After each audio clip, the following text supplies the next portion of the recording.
اللہ جل شانہ نے قرآن مجید میں ارشاد فرمایا، یا ایھا الذین آمنوا اتقوا اللہ حق تقاتہ ولا تموتن الا وانتم مسلمون۔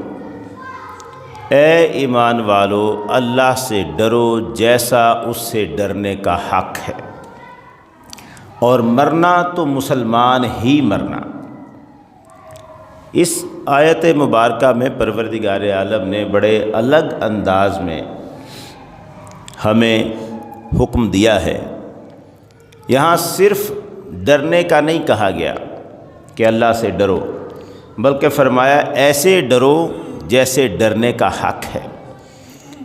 یہ کیا ہے کہ ایسے ڈرو جیسے ڈرنے کا حق ہے؟ ہم سارے لوگ جو مسلمان ہیں، جو کلمہ پڑھنے والے ہیں، جس طرح مرضی گناہوں میں گرفتار ہو جائیں، جیسی مرضی خطائیں کریں، ہم یہ ایمان رکھتے ہیں سارے کے سارے کہ سب سے زیادہ قدرت والا ہمارا رب ہے، جتنے مرضی گناہ گار ہوں، مگر یہ ایمان ہوتا ہے کہ سب سے زیادہ قدرت رکھنے والا، ہر چیز پر قدرت رکھنے والا وہ ہمارا رب ہے۔ اچھا، اس کے ساتھ ہی ہمیں یہ بھی پتہ ہوتا ہے کہ اللہ جل شانہ جو ساری قدرتوں کا مالک ہے، وہ ناراض ہو جائے تو اس کی پکڑ بڑی سخت ہے۔ ان بطش ربک لشدید، اس بات پر بھی ہم سب کا ایمان ہوتا ہے، ہر مسلمان اس بات کو مانتا ہے کہ اللہ کی پکڑ بڑی سخت ہے۔ گناہ خطائیں جتنی مرضی ہم کر رہے ہوں، لیکن ہمارے ذہن میں یہ بات ہوتی ہے کہ اگر میرا رب مجھ سے ناراض ہو گیا تو پھر میرے لیے جائے پناہ کوئی نہیں ہونی۔ یہ ساری باتیں ہمارے سامنے ہیں۔ اللہ قدرتوں کا مالک ہے، اللہ ناراض ہو جائے تو ہمارے لیے پناہ کی جگہ کوئی نہیں، اللہ کی پکڑ بڑی سخت ہے، وہ گناہوں پر عذاب دیتا ہے، دینے پر قادر ہے۔ یہ ساری باتیں ہر کلمہ پڑھنے والا مسلمان مانتا ہے۔ عجب معاملہ یہ ہے کہ یہ سارا کچھ ماننے کے باوجود بھی کیا ہم گناہوں سے باز آ گئے؟ یہ ماننے کے باوجود بھی کیا ہم نے خطاؤں سے توبہ کر لی؟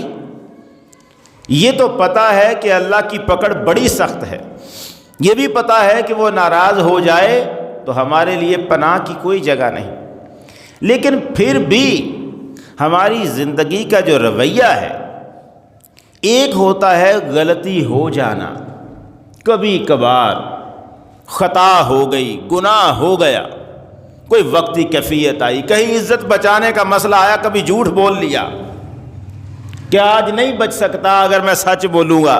یہ تو الگ بات ہے نا کہ جھوٹ پھنساتا ہے، سچ بچاتا ہے، لیکن کبھی ایک بندے نے سوچا یار میں ہمیشہ سچ ہی بولتا ہوں، لیکن آج نہیں بچ رہا میں، مجھے تھوڑا سا جھوٹ کا سہارا لینا پڑے گا۔ یہ بات تو ہے کبھی کبھار کی۔ ہم نے تو جو پنجابی میں جیسے کہتے ہیں کہ لک بن لیا ہوا ہے گناہ کرنے پر۔ ہم تو سوچتے ہیں سارا دن، اگر ہم سوچیں نا تو ذہن میں یہ نہیں کہ یار آج کتنی دفعہ جھوٹ بولا ہے، بلکہ ہمیں یہ سوچنا پڑے گا کوئی سچ بھی بولا ہے کہ نہیں بولا۔ ہماری حالت یہ ہے کہ ہم خطاؤں کے سمندر میں ڈوب چکے، ہماری زندگی کا جو راستہ چل رہا ہے وہ ہے ہی گناہوں پر مشتمل۔ کبھی کبھار اس میں نیکی کا تصور آتا ہے، حالانکہ ہونا یہ چاہیے تھا کہ راستہ نیکی کا ہوتا، تقوی کا ہوتا۔ کبھی کبھی بتا چلو بھول گیا، خطا ہو گئی، لغزش ہو گئی، لیکن ہماری صورتحال تو الٹ ہے۔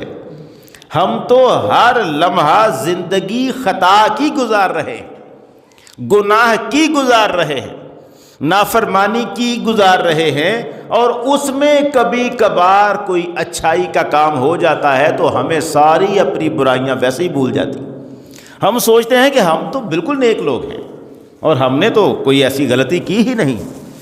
اللہ تعالیٰ یہ فرماتا ہے کہ تم ڈرتے ہو مجھ سے، تم جانتے ہو کہ میں قاہر ہوں، تم جانتے ہو میں قہار ہوں، تم جانتے ہو میں طاقتوں کا مالک ہوں، میری پکڑ بڑی سخت ہے، تم ایسا مانتے ہو، مگر تم ویسے نہیں ڈرتے جیسے مجھ سے ڈرنے کا حق ہے۔